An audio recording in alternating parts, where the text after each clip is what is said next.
ये first number सवाल simplification का सवाल है।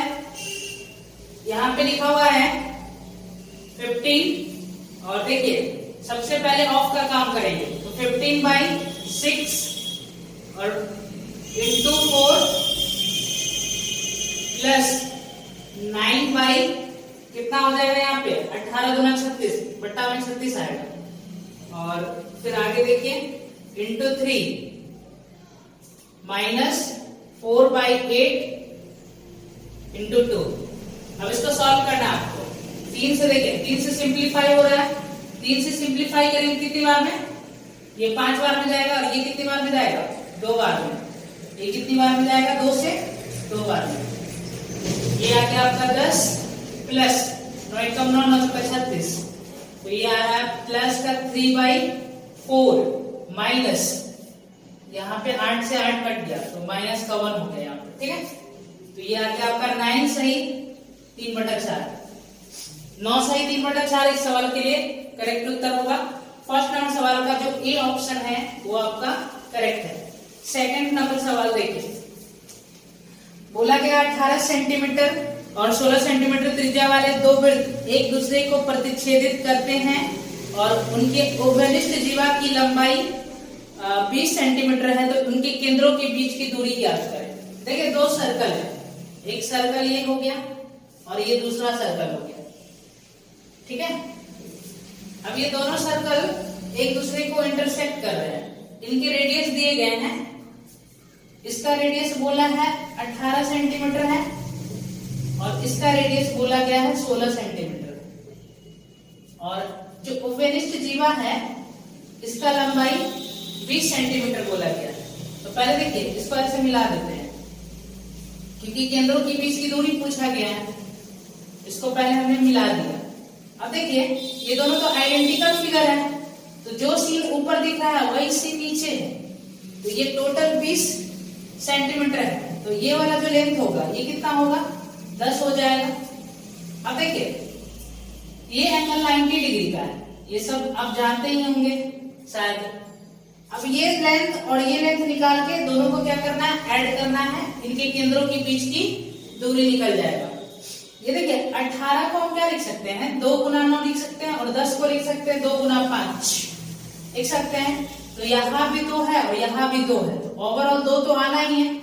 अब रूट के अंदर में देखेंगे 9 का स्क्वायर करेंगे 81 और 5 का स्क्वायर कर देंगे कितना आएगा भाई 5 का स्क्वायर हो गया आपका 25 प्लस। अब देखिए यहां भी इस राइट एंगल ट्रायंगल में देखिए ये 10 है और ये 16 है। ये 2 × 5 है और ये 2 × 8 है तो भाई 2 तो दोनों जगह है तो 2 तो आना ही है। अब ये 2 × 8 है तो 8 का स्क्वायर कितना हो जाएगा 64 माइनस 5 का स्क्वायर कितना होगा 25। अब इसको कैलकुलेट करेंगे तो 2 रूट के अंदर में 11 में से 5 जाएगा 6 और 7 में से 2 जाएगा तो 5 तो ये 2 रूट के अंदर में 56 प्लस 2 रूट ये कितना बन रहा है 64 में से अगर हम 25 घटा दें तो कितना आएगा 39। अब देखिए इसको 14 चौका 56 लिख सकते हैं ना तो 2 तो और बाहर आएगा ये 4 रूट 14 अब प्लस 2 रूट 39 यही इस सवाल के लिए करेक्ट उत्तर है।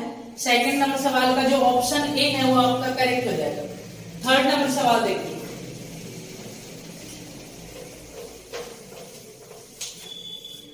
थर्ड में क्या बोला है निम्नलिखित तालिका में दिए गए 5 संस्थानों में 4 विभिन्न विषयों में अध्ययन करने वाले छात्रों की संख्या को दर्शाता है। तालिका का अध्ययन करें और उसके बाद दिए गए प्रश्न का उत्तर दें। संस्थान सी और डी में मिलाकर विज्ञान का अध्ययन करने वाले छात्रों की कुल संख्या का संस्थान ए और ई में कंप्यूटर विज्ञान का अध्ययन करने वाले छात्रों की संख्या से अनुपात ज्ञात करें। तो अगर हम देखें कि सी और डी में मिलाकर विज्ञान का अध्ययन करने वाले टोटल कितने छात्र हैं तो सी और डी में विज्ञान का अध्ययन करने वाले टोटल छात्र आ रहा है आपका 84 और उसके बाद आप देखो कि ए और ई में कंप्यूटर विज्ञान का अध्ययन करने वाले टोटल कितने छात्र हैं? तो ये आ जाएगा आपका 112। इसका रेशियो लेंगे, 28 से कट रहा है ना, 28 दिया 84 और 28 चौका 112, कितना आ गया 3:4। थर्ड नंबर सवाल का जो ऑप्शन डी है वो करेक्ट होगा। 4 नंबर सवाल देखेंगे। 4 नंबर सवाल में बोला गया है कि ए, डी, सी, बी और ई एक वृत्तीय है, मतलब ये जितने भी पॉइंट्स यहाँ पे लिखे गए हैं वो एक सर्कल के सर्कमफ्रेंस पे है। और फिर आगे बोला है कि एंगल AEC जो है वो 50 डिग्री है और एंगल ABD 30 डिग्री है। तो आपसे एंगल CBD का मान पूछा गया। तो देखिए सबसे पहले आप एक सर्कल बना लीजिए, ठीक है। अब इस सर्कल पे आपको बिंदु को रखना है। एक बिंदु A है, दूसरा D, AD, उसके बाद क्या बोला था CBE। C भी लेना है आपको, B भी लेना है और E लेना है, ठीक है ना। जैसे बोला है वैसे ही लेंगे, ठीक। उसके बाद आगे बोला है कि एंगल AEC, एंगल AEC इस एंगल की बात कर रहा है। ये एंगल कितना बोला है सवाल में? ये बोला गया है कि ये वाला जो एंगल है वो 50 डिग्री का है, ठीक है भाई। और आगे फिर बोला गया है कि एंगल ABD, ABD मतलब किस एंगल की बात कर रहा है? ये वाला एंगल कितना बोला गया है? आप कहोगे 30 डिग्री बोला गया है, ठीक है। तो एंगल CBD का मान पूछा है, CBD, देखिए इस एंगल का मान पूछा गया, CBD का, CBD इस एंगल का मान पूछा। कैसे निकालेंगे? देखिए अगर आप ध्यान से देखो तो सेम आर्क द्वारा, इस आर्क को देखिए ध्यान से, इस आर्क द्वारा, आर्क AC द्वारा ये भी एंगल बन रहा है और आर्क AC द्वारा ये एंगल बन रहा है। दोनों सेम आर्क द्वारा बन रहे एंगल है। तो देखिए आपने एक कंसेप्ट पढ़ा होगा कि सेम आर्क द्वारा सर्कल के सर्कमफ्रेंस में बनने वाला जो एंगल होता है वो आपस में इक्वल होता है। तो ये एंगल और ये एंगल आपस में इक्वल होंगे। ये 50 डिग्री है तो ये भी कंप्लीट 50 डिग्री होगा। अब देखिए ये 30 डिग्री है तो आप खुद ही बताओ कि ये कितना है, इस एंगल का मान कितना हो जाएगा? 20 डिग्री, क्योंकि दोनों का सम कितना है? 50 डिग्री है, ठीक। अब देखेंगे 6 नंबर सवाल। 6 में देखिए क्या बोला है,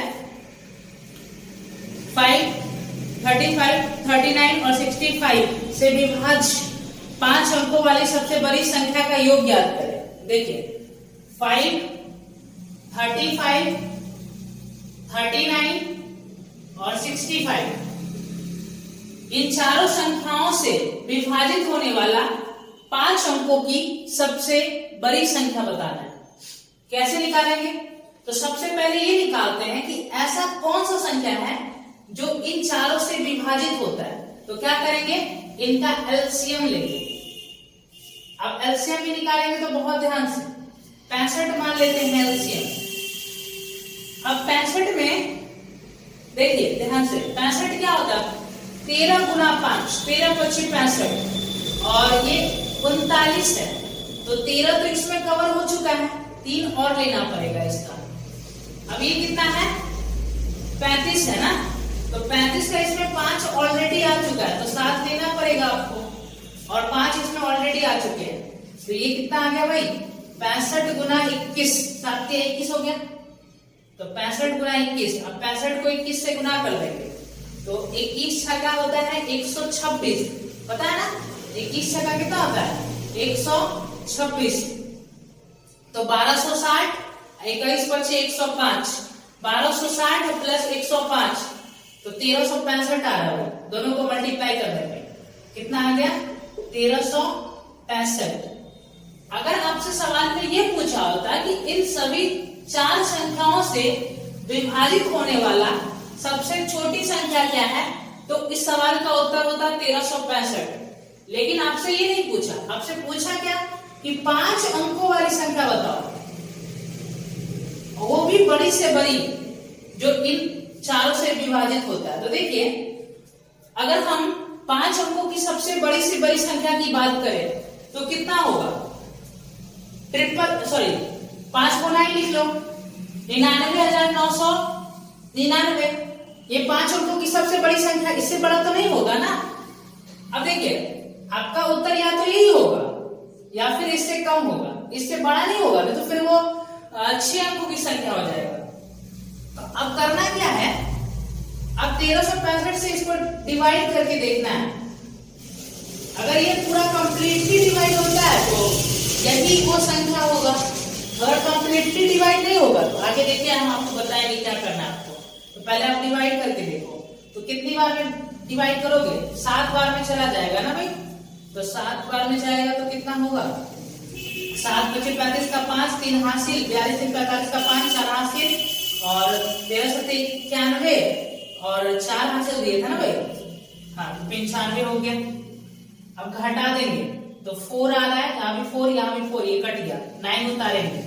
13 से अब 13 है ना, 13 × 39 बार में जाएगा, 3 बार में लगाइए भाई। 5 × 15 के 5, 1 हासिल, 6 × 18, 19 के 9, 1 हासिल, 13 × 39 + 1 40। अब घटा दो इसमें से, घटाने के बाद कितना आ रहा भाई? ये यहाँ पे 4 आ गया, 14 में से 9 जाएगा 5, और यहाँ पे 3। अब देखिए, रिमाइंडर 354 बच रहा है। तो ये रिमाइंडर बच रहा है ना, इसका मतलब जो आपने संख्या माना है वो गलत है, वो 354 ज्यादा है। तो आपको करना क्या है, ये जो संख्या है इसमें से 354 घटा देना है, ठीक है। तो 354 घटा दीजिए इसमें से, तो घटाने पे कितना आ रहा है? तो ये 5 हो जाएगा, और ये 4, और ये हो जाएगा आपका 699।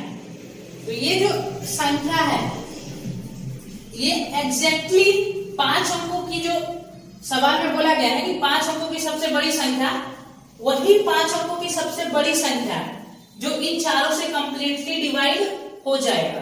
तो इस संख्या के अंकों का योग पूछा गया, तो अंकों का योग कर देंगे। 9 × 18 अब प्लस 6, 18 + 6 हो गया आपका 24, 24 + 5 28, 24 में 4 जोड़ देंगे 28, 28 + 5 कितना हो जाएगा? 33। तो इस संख्या के डिजिट का जो सम आ रहा है वो कितना आ रहा है? 33 आ रहा है। क्या ऑप्शन में है? देखिए, 6 नंबर सवाल का ऑप्शन सी आपका करेक्ट हो जाएगा, ठीक है। कैसे हुआ सवाल, आपको समझ में आया? सवाल में ये बोला था कि ये 4 संख्या दिए गए हैं, इन चारों संख्याओं से डिवाइड होने वाला सबसे बड़ा नंबर आपको बताना है 5 अंकों। तो हम ये कहें कि पहले इन चारों से डिवाइड होने वाला सबसे छोटा संख्या बताओ, तो निकल के आया 1365, ठीक है भाई। फिर हम कहें कि देखो 5 अंकों की सबसे बड़ी से बड़ी संख्या क्या होता है, तो आपने कहा 99,999, इससे बड़ा नहीं होगा 5 अंकों की सबसे बड़ी संख्या, इससे छोटा ही होगा। फिर हम क्या किए, हम कहेंगे अगर यही संख्या होगा 5 अंकों की सबसे बड़ी से बड़ी, तो क्या होगा, ये 1365 से कंप्लीटली कट जाएगा, और नहीं तो शेष बचेगा, और जो शेष बचेगा उसको उसमें से घटा देंगे तो एग्जैक्ट आपको मिल जाएगा कि वो संख्या क्या है। और फिर इनके डिजिट्स का हमने सम कर दिया। ओके, देखिए आगे।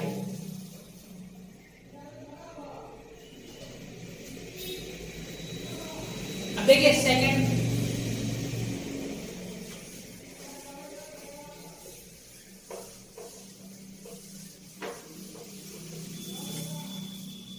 सेवन नंबर सवाल देखिए। 7 में क्या बोला गया है, ए और बी 2 पाइप किसी टंकी को क्रमशः 10 घंटे और 16 घंटे में भर सकते हैं। इनमें से प्रत्येक को एकांतर क्रम में 1 घंटे के लिए खोला जाता है। पहले पाइप बी को खोला जाता है तो खाली टंकी कितने घंटे में भर जाएगी। देखिए 2 पाइप है, एक पाइप का नाम है ए, दूसरा पाइप का नाम है बी। पहला पाइप क्या कर सकता है, एक टंकी को 10 घंटे में भर सकता है, और दूसरा पाइप इसी सेम टंकी को 16 घंटे में भर सकता है। तो देखिए टंकी की जो क्षमता है हम क्या करेंगे, इन दोनों के एलसीएम मान लेंगे, ठीक है ना। तो एलसीएम कितना आ जाएगा 80, 10 अट्ठे 80 और 16 पंजे 80। तो ये आ गया ए की एफिशिएंसी और ये आ गया बी की एफिशिएंसी। अब देखिए अब अल्टरनेट खोला गया, 1 घंटा के लिए इसको खोला जाता है, 1 घंटा के लिए इसको खोला जाता है, और पहले बी को खोला गया।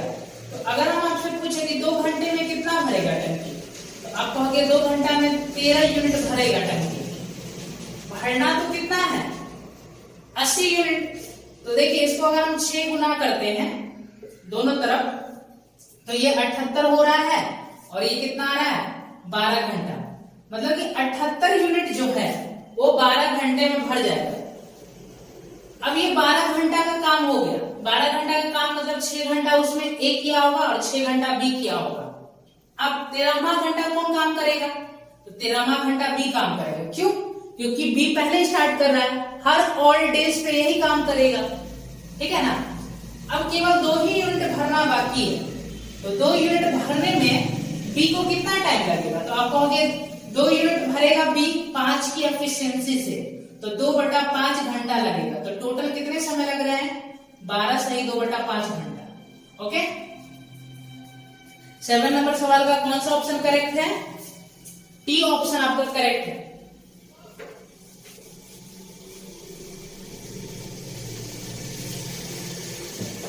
एक नंबर देखिए, एक दीवार का आयतन बोला गया है 51.2 मीटर क्यूब है, और इसकी ऊंचाई जो है इसके चौड़ाई से 10 गुना है, और इसकी लंबाई इसकी ऊंचाई से 8 गुना है। तो 100 रुपए प्रति मीटर स्क्वायर की दर से एक तरफ की दीवार को पेंट करने की लागत ज्ञात करें। देखिए दीवार का जो वॉल्यूम दिया गया है वो 51.2, लंबाई चौड़ाई और ऊंचाई के विषय में सवाल में बोला गया ना।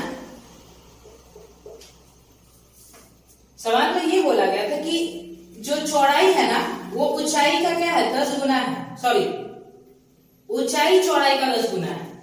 तो चौड़ाई 1 है तो ऊंचाई कितना हो जाएगा 10, और लंबाई क्या है ऊंचाई का 8 गुना है, मतलब 80 हो गया। तो ये रेशियो आ गया, ये लंबाई चौड़ाई और ऊंचाई का क्या आ गया रेशियो। तो देखिए एक वेरिएबल से मल्टीप्लाई कर देते हैं ताकि ये एग्जैक्ट लंबाई चौड़ाई और ऊंचाई आ जाए। अब सवाल में वॉल्यूम दिया गया है इस दीवार का, तो वॉल्यूम कैसे निकालते हैं, दीवार जो होता है वो एक घनाभ के रूप का होता है, तो घनाभ का वॉल्यूम कैसे निकालते हैं, लंबाई गुना चौड़ाई गुना ऊंचाई। तो ये आ रहा है आपका 800x³ की वैल्यू बोला गया है सवाल में कि कितना है भाई 51.2 बोला गया। तो x³ का मान कितना आ रहा है 51.2 बटा में 800। 100 से जब डिवाइड करेंगे तो ये पॉइंट खसक के कहां पे आ जाएगा, यहाँ पे आ जाएगा। तो x की वैल्यू कितना आ रहा है, आप कहोगे 8 का क्यूब होता है 512, तो 0.8 और नीचे में 2, तो मतलब 0.4 आ गया x का मान। तो अगर यहां से आप अगर लंबाई चौड़ाई और ऊंचाई निकालो तो कितना आएगा भाई, तो लंबाई आ जाएगा आपका 32, चौड़ाई आ जाएगा आपका 0.4, ऊंचाई आ जाएगा आपका 4। अब देखिए इस दीवार को एक तरफ से पेंट किया गया और एक तरफ से पेंट किया गया, हमें पता नहीं है किस तरफ से पेंट किया गया। तो आप सोचो कि किसी एक दीवार को पकड़ ले तो उसमें 3 संलग्न सतह होते हैं, तो तीनों संलग्न सतह का क्षेत्रफल हम निकालते हैं, ठीक है। तो तीनों संलग्न सतह का क्षेत्रफल निकालेंगे तो पहला देखिए 32 चौका 128, 12.8 आ रहा है ना। और ये देखिए ये लंबाई और चौड़ाई के रिस्पेक्ट में एरिया निकला, चौड़ाई और ऊंचाई के रिस्पेक्ट में एरिया निकालिए तो कितना आ रहा है 1.6। अब लंबाई और ऊंचाई के रिस्पेक्ट में निकालेंगे तो 32 चौका 128। अब सवाल में ये बोला है कि 100 रुपए प्रति मीटर स्क्वायर की दर से दीवार को पेंट किया जाता है। तो अगर हम यहां से देखें कि टोटल हमारा लागत कितना बन रहा है, तो आप कहोगे कि 1280 का लागत बन रहा है। और यहाँ पे देखो कितना का लागत बन रहा है, 160 रुपए का। और यहाँ भी 100 से गुना करेंगे तो यहाँ पे 12,800 रुपए बन रहा है। तो देखिए ऑप्शन में कौन सा दिया गया, ऑप्शन में देखिए 12,800 दिया गया। तो एक ही ऐसे विकल्प है जिसमें ये दिया गया, ये सब तो है ही नहीं। तो इसका मतलब कौन सा विकल्प सही हो जाएगा? 8 नंबर सवाल का विकल्प डी आपका सही है। ठीक है ना। आपको करना क्या है, पहले वॉल्यूम यहां से निकाल के जो सवाल में वॉल्यूम दिया गया उसके इक्वल रख के यहां से x का फाइंड करके लंबाई चौड़ाई ऊंचाई निकाल लेना है। अब देखिए दीवार को एक तरफ से पेंट किया गया और आपको पता नहीं है कि किस तरफ से पेंट किया गया है, तो आप क्या करो, दीवार के तीनों संलग्न सतह का क्षेत्रफल निकाल लो। उसके बाद 100 रुपए प्रति मीटर स्क्वायर की दर से लागत निकाल लो और जो ऑप्शन में दिखा वही इसका उत्तर है। हमें ऑप्शन में दिख रहा है कि 12,800 दिया गया, तो वही इस सवाल का क्या हो जाएगा, करेक्ट उत्तर। बात खत्म। इसमें कुछ ज्यादा खास नहीं था, बस आपको तीनों संलग्न सतह का क्षेत्रफल निकालना था। 8 नंबर सवाल देखिए, 8 तो हो गया भाई, 9 देखेंगे। 9 में बोला ये क्या है कि कॉट थीटा का जो मान है वो कितना दिया गया है, 15/8 दिया गया। और आपसे पूछा क्या, 1 माइनस कॉस थीटा और इनटू, देखिए इनटू में लिखा हुआ है 2 + 2 कॉस थीटा, तो 2 कॉमन भी कर सकते हो आप, तो 1 + कॉस थीटा हो जाएगा। ठीक है भाई, ठीक है। नीचे देखेंगे और नीचे में क्या लिखा है, देखिए यहां से भी 2 कॉमन कर दो आप, 1 माइनस साइन थीटा और ब्रैकेट में क्या आ जाएगा, 1 + साइन थीटा होगा। भाई एक बात बताओ, ये 2 से 2 कट गया, 1 minus cos theta into 1 + cos theta क्या होगा, 1 minus cos square theta. 1 minus cos square theta क्या होता है, साइन स्क्वायर थीटा होता है। समझ में आया? अब देखिए 1 minus sine theta into 1 + sine theta है, तो ये क्या होगा, 1 माइनस साइन स्क्वायर थीटा। और 1 माइनस साइन स्क्वायर थीटा क्या होता है, आप कहोगे कि कॉस स्क्वायर थीटा होता है।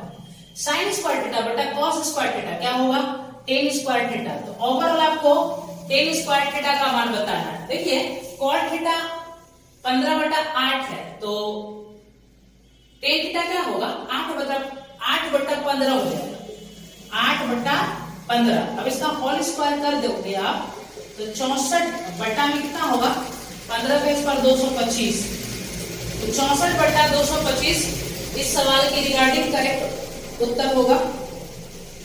देखिए 9 नंबर सवाल का ऑप्शन ए आपका करेक्ट है। 10 नंबर सवाल देखें,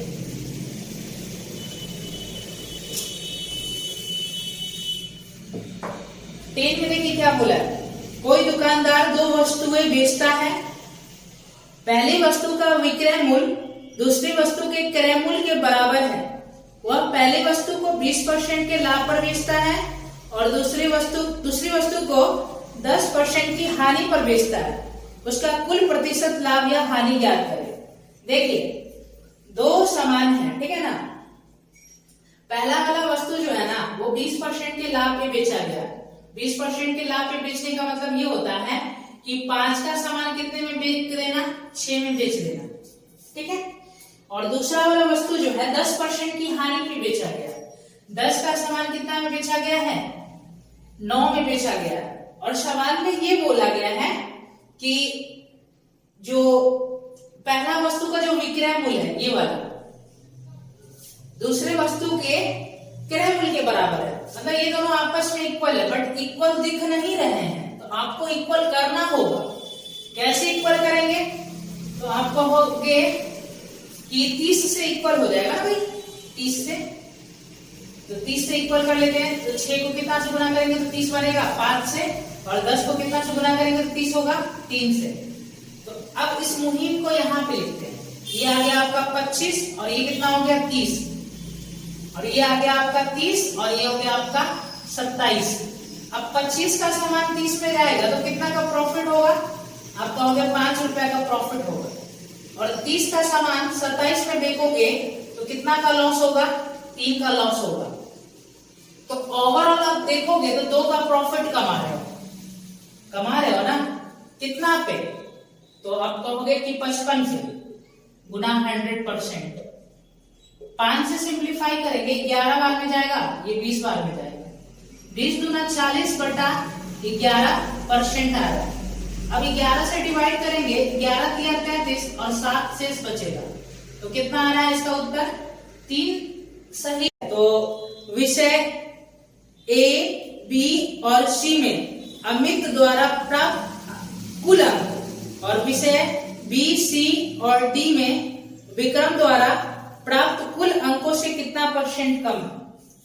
तो देखिए, अगर हम कैलकुलेट करें कि बी, सी, डी में अमित द्वारा टोटल कितने अंक प्राप्त किए गए हैं, तो कैसे निकालोगे? निकालो आप। तो अमित कहाँ है? अमित यहाँ पे है। तो देखिए, यहाँ पे ए, बी, सी, डी, ई जो विषय है उनके टोटल नंबर दिए गए कि वो कितने नंबर के वो सब्जेक्ट्स है, और यहाँ पे आपको परसेंटेज दिखाया गया है ना। तो देखिए, विषय ए जो है वो 75 अंकों का है, उसमें अमित को कितना मिला है? 64% मिला है। तो आप कहोगे कि हमें 75 का कितना निकालना है? 64% निकालना है। तो हम कहेंगे रुको, जरा रुको, 75 का आप 64% निकालोगे तो आपको थोड़ा सा कठिन लगेगा। एक काम कर लो, आप 64 का 75% निकालो। क्यों? क्योंकि हमें पता है ना कि परसेंटेज चाहे, देखिए ये दोनों आपस में गुना में, तो परसेंटेज का सिंबल चाहे इसके साथ लगाइए चाहे इसके साथ लगाइए, कोई फर्क नहीं पड़ता है। तो एक काम करते हैं, हम 64 का 75% ही निकालते हैं, क्योंकि हमें पता है कि 75% का मतलब 3/4 होता है, आसानी से निकल जाएगा। तो हम हमेशा यही काम करेंगे ऐसे सवालों में। हम क्या क्या करेंगे, जैसे यहाँ पे हमें 75 का निकालना है ना 64%, तो हम कर लेंगे कि हम ये करेंगे कि 64 का ही 75% निकाल देंगे। ठीक है, तो 64 का अगर आप 75% निकालो, 75% का मतलब 3/4 होता है, तो कितना आ जाएगा? तो 4 से काटेंगे 16 3 48 आ गया। तो अमित को सब्जेक्ट ए में 48 अंक मिला है, और बी में अगर हम निकाले तो देखिए 80। अब क्या करना है, यहाँ 80 का 65% निकालना है। तो आप करो ये कि 65 का ही 80% निकाल दो। दोनों से भी बात है, दोनों में तन्नक सा भी फर्क नहीं है। अब 65 का अगर हम 80% निकालेंगे, 80% का मतलब कितना होता है? 4/5, तो 13 चौका 52 है। और फिर निकालेंगे, देखिए अब यहाँ पे तो आसान है कि 100 का 80% आसानी से निकल रहा है, तो 80 आ जाएगा ना। तो टोटल अमित को ए, बी और सी में, ए, बी और सी सब्जेक्ट मिलाकर कितने अंक आए हैं कैलकुलेट करेंगे, कितना आना है? 8 2 10 का 0, 1 हासिल और 18, 180 अंक आए हैं। अब निकालना है विक्रम को कितने अंक आए हैं, कौन कौन से सब्जेक्ट्स में? बी, सी, डी और ई में। तो विक्रम कहाँ है? यहाँ पे विक्रम है। तो अगर इसका देखें 80% निकालना है ना भाई, 80% निकाल दो 70 का, कितना आ रहा है? 8 7 56। और यहाँ पे निकालेंगे, ये आ जाएगा आपका 73, और ये आ गया आपका 50% निकालेंगे 84 का, तो कितना आ जाएगा? 42। और यहाँ पे आपको निकालना है 150%। 86 का 150% निकाले तो 150% का मतलब होता है 3/2, तो 3/2 निकालेंगे 43,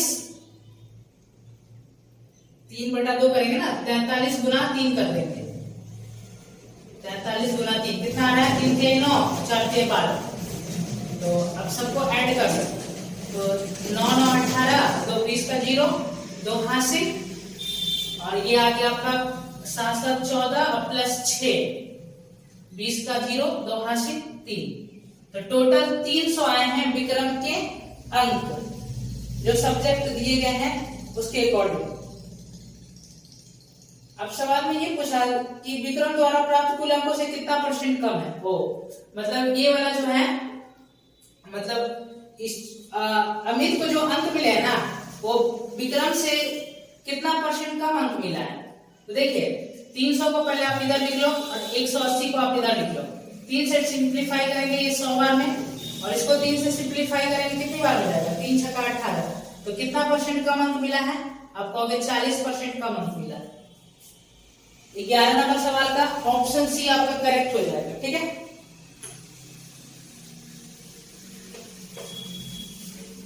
देखिए 12 नंबर सवाल।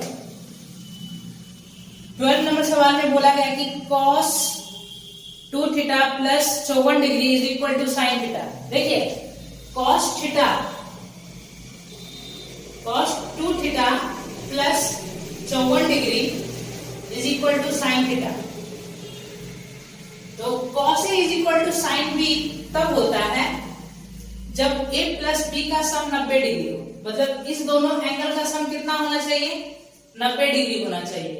तो देखिए 54 डिग्री तो कंप्लीट हो गया, इसका मतलब ये होगा कि ये 3 थीटा कितना होगा, 3 थीटा हो जाएगा आपका 36 डिग्री। तभी तो 54 में 36 जोड़ देंगे तो कितना पूरेगा, 90 डिग्री। ठीक है ना, 54। देखिए इस दोनों का सम कितना होना चाहिए, 90 डिग्री होना चाहिए। 54 ऑलरेडी आ चुका है, तो 3 थीटा कितना होगा, 36 डिग्री। समझ में आया, थीटा का मान कितना होगा बताओ, 3 से डिवाइड करेंगे तो 12 डिग्री। अब देखिए आपसे पूछा ये गया है कि 1 बाई cot 5 थीटा, तो cot 5 थीटा का मान कितना होगा। तो देखिए थीटा आपका 12 डिग्री, तो 5 थीटा कितना होगा 60, तो cot 60 डिग्री का मान होता है 1/√3 प्लस, अब देखिए sec 30 डिग्री, sec 30 डिग्री होता है 2/√3। तो यहां से कितना आ रहा है 3/√3। तो √3 कहां चला जाएगा, ऊपर चला जाएगा। तो इसका जो करेक्ट उत्तर होगा वो √3/3। देखिए ऑप्शन कौन सा ऑप्शन करेक्ट है, 12 नंबर सवाल का जो ऑप्शन बी है वो करेक्ट हो गया। 13 नंबर सवाल देखिए,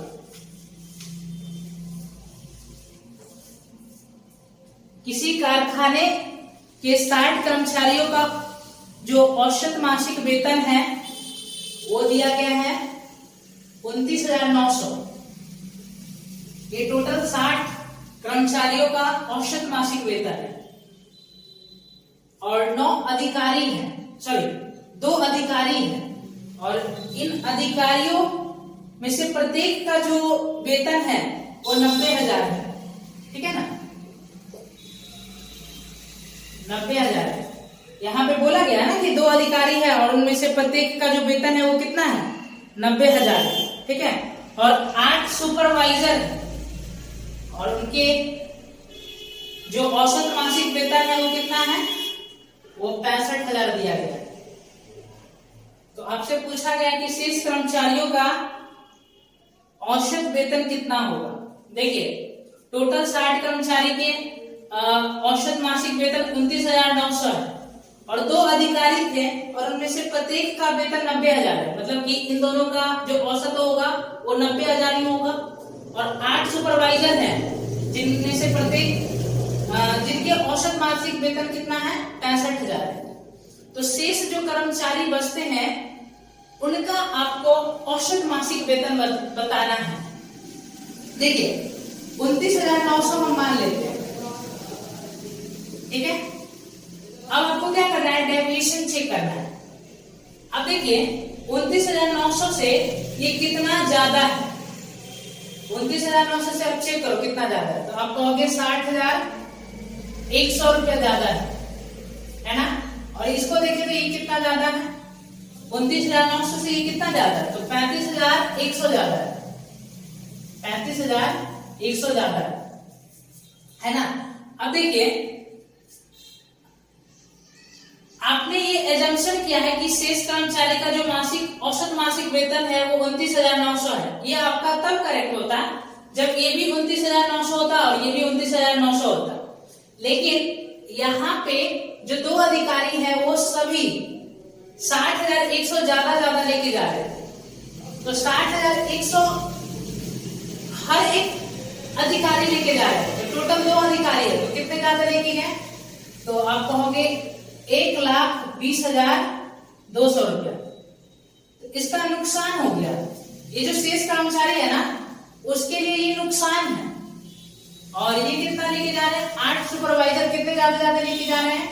आप कहोगे 35,100 ज्यादा लेके जा रहे हैं, और 8 कर्मचारी इतना ज्यादा लेके जा रहे हैं। तो कितना का नुकसान सहना पड़ेगा शेष कर्मचारियों को? तो देखिए ध्यान से, देखिए 35 को अगर हम 8 से गुना करें तो 35 अट्ठे कितना होता है? 35 अट्ठे 200, 35 अट्ठे कितना आ जाएगा? 35 चौका होता है 140, 35 अट्ठे 280, तो 2,80,800 हो जाएगा। अब ये जो भी नुकसान हुआ है इसको कौन भुगतेंगे? तो शेष कर्मचारी। शेष कितने कर्मचारी बचे? 50। यही इन नुकसान को भुगतेंगे। तो 0 से 0 कट जाएगा। देखिए आप ध्यान से, कट गया। अब 29,900 माइनस इस दोनों को ऐड करने में देखिए कितना आ रहा है। तो आप ऐड करोगे तो 0, ये 8 2 10 का 0 1, और ये दोनों ऐड करेंगे तो कितना आ जाएगा? तो 30, ये 40 आ रहा ना, और डिवाइड में कितना बचा है? 5। तो 29,900 माइनस 5 से डिवाइड करेंगे, 5 अट्ठे 40, 0, 5 गुना 10 0। अब घटा देंगे तो कितना आ रहा है? 0 आ गया, 10 में से 2 जाएगा 8, और यहाँ पे एक हासिल दिया, ये भी हो गया 8, और ये आपका हो गया 29। 29 में से 8 घटा देंगे तो कितना आ जाएगा? 21। तो 21,880 रुपया हो जाएगा शेष कर्मचारियों का औसत मासिक वेतन, 21,880 रुपया। तो देखिए कौन सा ऑप्शन करेक्ट है? 13 नंबर सवाल का डी ऑप्शन आपका करेक्ट है। 14 देखेंगे।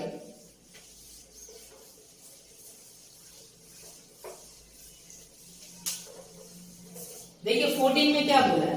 दी गई तालिका का अध्ययन करें और प्रश्न का उत्तर दे। देखिए 5 विषय हैं, वही फिर से सेम डीआई का सवाल है, ठीक है ना। और इसमें 6 छात्रों का क्या दिया गया है?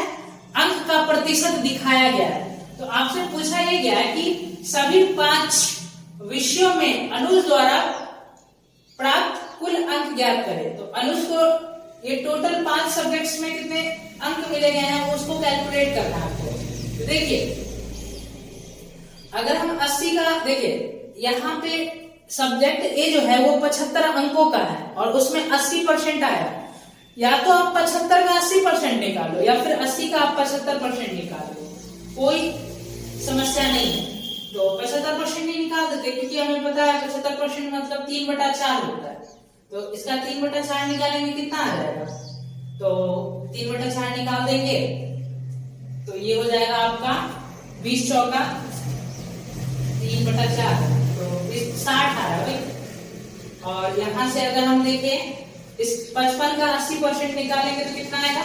80% का मतलब 4/5 होता है, तो 11 चौका 44 हो जाएगा। और यहाँ पे तो आसान है, 100 का ही 68% निकाल दो तो 68 आ जाएगा। उसके बाद देखिए 66 का 50% निकालेंगे तो 33 आएगा। और फिर 84 का निकालना है 3/2, 150% का मतलब 3/2 होता है, तो 3/2 निकाल देंगे तो कितना आ जाएगा? तो 42 दिया तो 6 और यहाँ पे 12 ऐड कर लेंगे सबको। 6 4 10, 8 18 3, 21 का 1 2 हासिल, 10 2 12 6 18 3, 18 3 21, 22 23, 23 का 3 2 हासिल, 2 1 3। तो अनुज को जो टोटल अंक मिले हैं वो कितना मिले हैं? 331 अंक मिले हैं अनुज को। तो 14 नंबर सवाल का ऑप्शन डी आपका करेक्ट है। 15 नंबर सवाल देखेंगे। देखिए 15 में क्या बोला है, बिंदु P और Q क्रमशः त्रिभुज ABC की भुजा AB और BC पर स्थित है। त्रिभुज B पर समकोण है। यदि AQ 11 सेंटीमीटर है और PC 8 सेंटीमीटर है, AC 13 सेंटीमीटर है, तो आपसे PQ की लंबाई पूछा गया है। पहले एक ट्रायंगल बना लो आप, एक ट्रायंगल बना लेंगे। ट्रायंगल का नाम क्या है भाई, ABC, और ये ट्रायंगल जो है ना B पे 90 डिग्री है, B पे समकोण है। अब आगे बोला ये गया है कि AB पे पॉइंट आपका P है और BC पे पॉइंट Q है, और AQ दिया गया है आपको, ये वाला जो लेंथ है, ये कितना दिया गया है, इस लेंथ का लेंथ दिया गया है ये वाला 11, ठीक है। और BC लेंथ कितना दिया है, BC लेंथ 8 दिया है, ये वाला आपको 8 दिया गया, और ये AC दिया गया है आपको कितना, 13 दिया गया, 13। आपसे पूछा क्या गया है, जरा बताओ PQ का लेंथ क्या होगा, इस PQ का लेंथ बताना है। तो देखिए इस सवाल के लिए अगर आपको कंसेप्ट ध्यान में है तो आप इस सवाल को आसानी से कर सकते हैं, लेकिन अगर आपको कंसेप्ट नहीं पता है तो आपको समस्या हो सकता है इस सवाल में। देखिए कंसेप्ट ये होता है कि ये वाला जो है, ये दिख रहा है ना आपको AQ और ये PC, AQ और PC के स्क्वायर का सम, AQ और PC के स्क्वायर का सम बराबर होता है AC और PQ के स्क्वायर के सम के। AC और PQ के स्क्वायर के सम के इक्वल होता है। ये कंसेप्ट है, ये कंसेप्ट आपको ध्यान रखना है। जब भी ऐसा सवाल है ना, आप ये कंसेप्ट लगाना, जैसे ही आप ये कंसेप्ट लगाओगे आसानी से आपका उत्तर आ जाएगा। अब देखिए आपसे AQ का लेंथ पूछा गया, तो क्या करेंगे, तो AQ का जो लेंथ होगा, AQ निकालना है आपको, तो AQ का लेंथ कैसे निकलेगा, तो आप कहोगे कि देखो हम करेंगे क्या, आपसे PQ पूछा गया है ना, सॉरी आपसे क्या पूछा गया है, आपसे PQ पूछा गया है, ये PQ निकालना आपसे पूछा गया ना, तो क्या करेंगे, AQ के लेंथ का स्क्वायर करेंगे ना, क्योंकि देखो इसके स्क्वायर और इसके स्क्वायर का सम इक्वल होता है इसके और इसके स्क्वायर के सम के। तो एक काम कर लेते हैं, इसका स्क्वायर करो पहले, 11 का स्क्वायर 121 प्लस इसका स्क्वायर कितना आ रहा है 64, दोनों के स्क्वायर का सम कर दिए। अब इसके स्क्वायर का सम इधर लाके घटा देंगे, फिर क्या लेंगे अंडर रूट, तो कितना आएगा 13 का स्क्वायर करेंगे 169, और इसका क्या ले लेंगे अंडर रूट ले लेंगे। समझ में आया ना, एक लाइन में कर दिए, इस फॉर्मूला को हम लिखे नहीं, इस पे बैठा के करोगे तो टाइम ज्यादा लगेगा। आप ऐसे समझो कि AQ का स्क्वायर किए, फिर PC का स्क्वायर किए, फिर AC का स्क्वायर करके इधर लाके घटा दिए, और फिर हमको PQ निकालना था तो अंडर रूट ले लिए, सेम काम किए वहां पे, दिख रहा होगा आपको। अब देखिए ध्यान से PQ कितना आया, तो देखिए 64 पहले इसमें से घटा देंगे तो ये बचेगा 105, और 105 इसमें से घटा देंगे तो कितना बचेगा, तो 121 में से 105 जाएगा तो 16 हो जाएगा, और 16 का अंडर रूट कितना होता है 4 सेंटीमीटर, तो PQ का लेंथ आ गया 4 सेंटीमीटर। कौन सा ऑप्शन करेक्ट है, C ऑप्शन आपका करेक्ट है 15 नंबर सवाल का। 16 नंबर सवाल देखिए,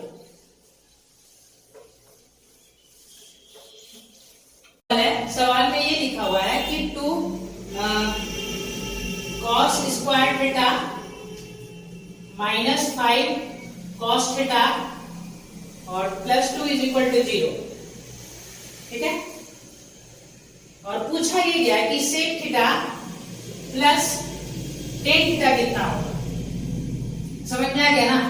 देखिए पहले तो दिमाग में ऐसा सवाल जब भी देखते हैं तो ये चीज आता है कि थीटा का कोई वैल्यू पुट करके देखते हैं, सेटिस्फाई हो गया तो ठीक है, नहीं तो दूसरा तरीका क्या है कि क्वाड्रेटिक बना के सॉल्व करते हैं।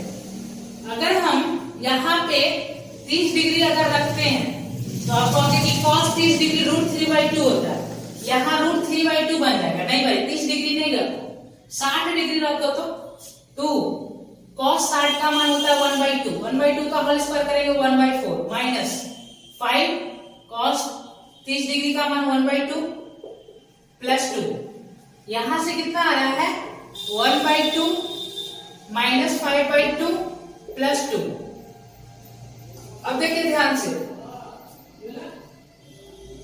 अब ये देखो 0 हो जाएगा ना, ये देखो 1/2, देखिए ये अढ़ाई है और ये भी देखिए अढ़ाई निगेटिव में है और अढ़ाई पॉजिटिव में है, तो ये 0 बन रहा है ना, तो सेटिस्फाई कर गया कितने डिग्री पे 60 डिग्री पे। अब 60 डिग्री पे सेटिस्फाई कर रहा है तो cos 60 का सॉरी sec 60 का मान कितना होता है 2 होता है और tan 60 का मान √3 होता है, तो 2 प्लस √3 इस सवाल का करेक्ट उत्तर होगा। देखिए ऑप्शन में 2 प्लस √3, 16 नंबर सवाल का डी ऑप्शन आपका करेक्ट है। आगे देखेंगे, आप सॉल्व करो अगला प्रश्न। अगला सवाल जो है ये बोला गया है 17 में कि किसी त्रिभुज के जो एंगल्स हैं वो एपी में, वो समांतर श्रेणी में है। यदि सबसे छोटे कोण का माप और सबसे छोटे कोण का जो माप है सबसे बड़े कोण से 50 डिग्री कम है, ठीक है, तो सबसे बड़े कोण का मान ज्ञात करें। ठीक है, देखिए एक ट्रायंगल है और उस ट्रायंगल के जो तीनों एंगल्स हैं वो एपी में है। तो देखिए आपको स्टैंडर्ड प्रोसीजर पता होगा कि अगर तीन संख्या एपी में होता है तो उसको कैसे लिखते हैं, a माइनस डी ऐसे लिखते हैं ना, और उसके बाद a और a प्लस डी। ये तीन संख्याओं को एपी में लिखने का बहुत स्टैंडर्ड प्रोसीजर है और ये कंपटीशन में काफी ज्यादा यूज होता है और आप इस बात को ध्यान रखना, ठीक है ना। अब देखिए इन तीनों का सम कितना होगा, आप कहोगे 180 डिग्री, क्योंकि ट्रायंगल के तीनों एंगल्स का सम कितना होता है 180 डिग्री होता है, तो इन तीनों का सम कितना आ गया 180 डिग्री। तो अगर आप यहां से a कैलकुलेट करोगे तो 60 डिग्री आएगा, d से d कट जाएगा, 3a = 180, तो a का मान आ गया 60 डिग्री। तो ये बीच वाला एंगल आपको पता चल गया कि ये 60 डिग्री है। लेकिन आपसे ये नहीं पूछा, आपसे तो पूछा है सबसे बड़ा एंगल, और आगे सवाल में ये बोला था कि जो सबसे छोटा कोण है वो सबसे बड़े कोण से 50 डिग्री कम है।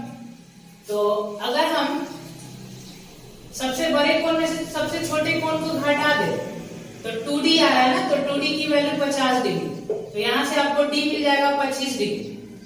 आपसे ये पूछा गया ना a प्लस डी का मान, सबसे बड़ा एंगल, तो a का मान 60 डिग्री और d आया है आपका 25 डिग्री, तो 85 डिग्री इस सवाल का करेक्ट उत्तर होगा, ठीक है।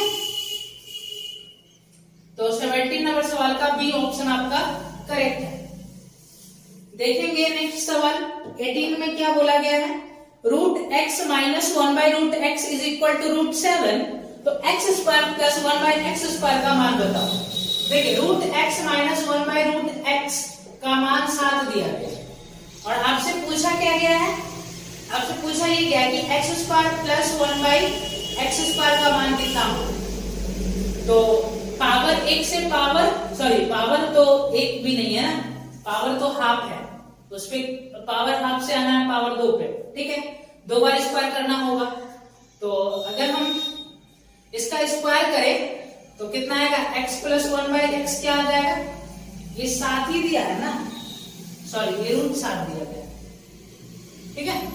तो x प्लस 1/x कितना आएगा, तो 7 प्लस 2 9 आ जाएगा यहाँ पे।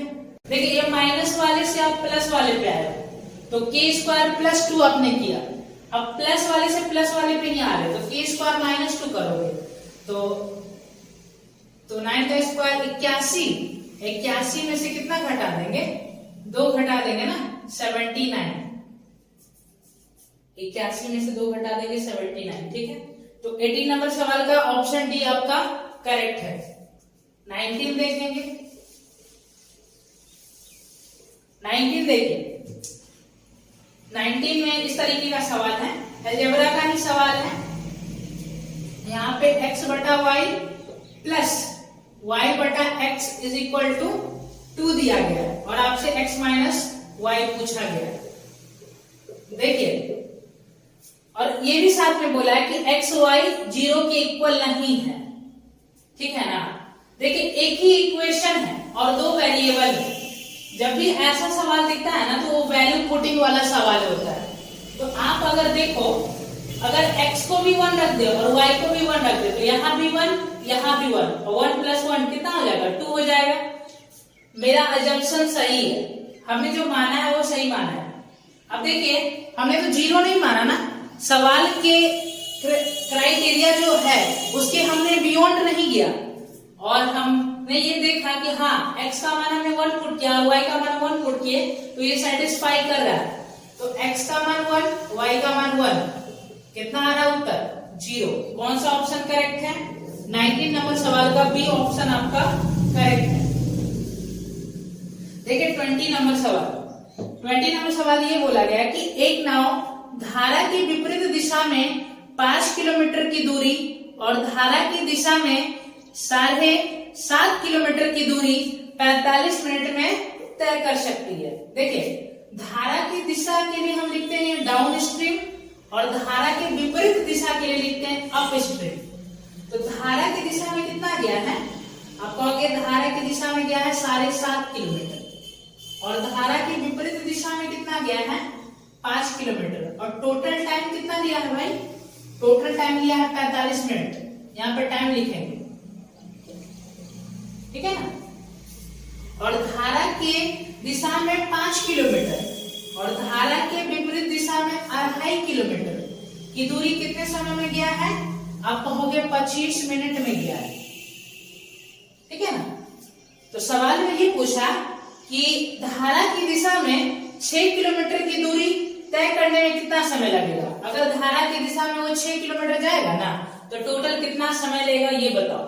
देखिए, आप कहोगे कि सवाल कैसे करें, तो ये सवाल शिफ्टिंग से हो जाएगा। देखो, आप कहोगे ये 2.5 किलोमीटर कम हुआ है और ये भी 2.5 किलोमीटर कम हुआ है, तो टाइम कितना कम लगा, तो आप कहोगे कि टाइम 20 मिनट कम लगा। सही है ना, कोई समस्या नहीं। हम कह रहे हैं फिर से 2.5 किलोमीटर कम करो, इसको भी 2.5 किलोमीटर कम करेंगे तो 5 में से 2.5 घटा देंगे, कितना बचेगा 2.5, और इसको भी 2.5 कम करेंगे तो ये भाई 0 हो जाएगा ना, ठीक है। और टाइम देखो, टाइम फिर 20 मिनट कम लगेगा तो 20 मिनट कम कर दीजिए इसमें से, तो कितना लगेगा भाई 5 मिनट। अब यहां से आपने ये देखा कि धारा की दिशा में अगर हम 2.5 किलोमीटर जाते हैं तो हमें 5 मिनट का समय लगता है। तो धारा की दिशा में 2.5 किलोमीटर जाने में हमको 5 मिनट का समय लग रहा है। 5 से डिवाइड करो आप, क्योंकि देखो आपसे पूछा ही नहीं गया कि धारा की दिशा में 6 किलोमीटर जाने में कितना समय लगेगा।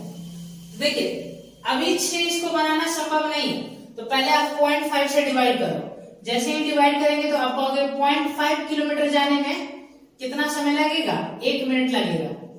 अब देखिए 0.5 को कितना से गुना करेंगे जो 6 बन जाएगा, तो आप कहोगे 12 से गुना कर दो, क्योंकि 12 × 5 = 60 होता है ना, और पॉइंट भी लगा है तो पॉइंट से 0 खत्म हो जाएगा, तो दोनों तरफ 12 से गुना करेंगे तो 6 किलोमीटर जाने में धारा की दिशा में इसे 12 मिनट का समय लगेगा। कितना मिनट का, 12 मिनट का। कौन सा ऑप्शन करेक्ट है? 20 नंबर सवाल का ए ऑप्शन आपका करेक्ट है। 21 देखिए, आप सवाल सॉल्व करिए, तब तक हम इसको इरेज कर देते हैं।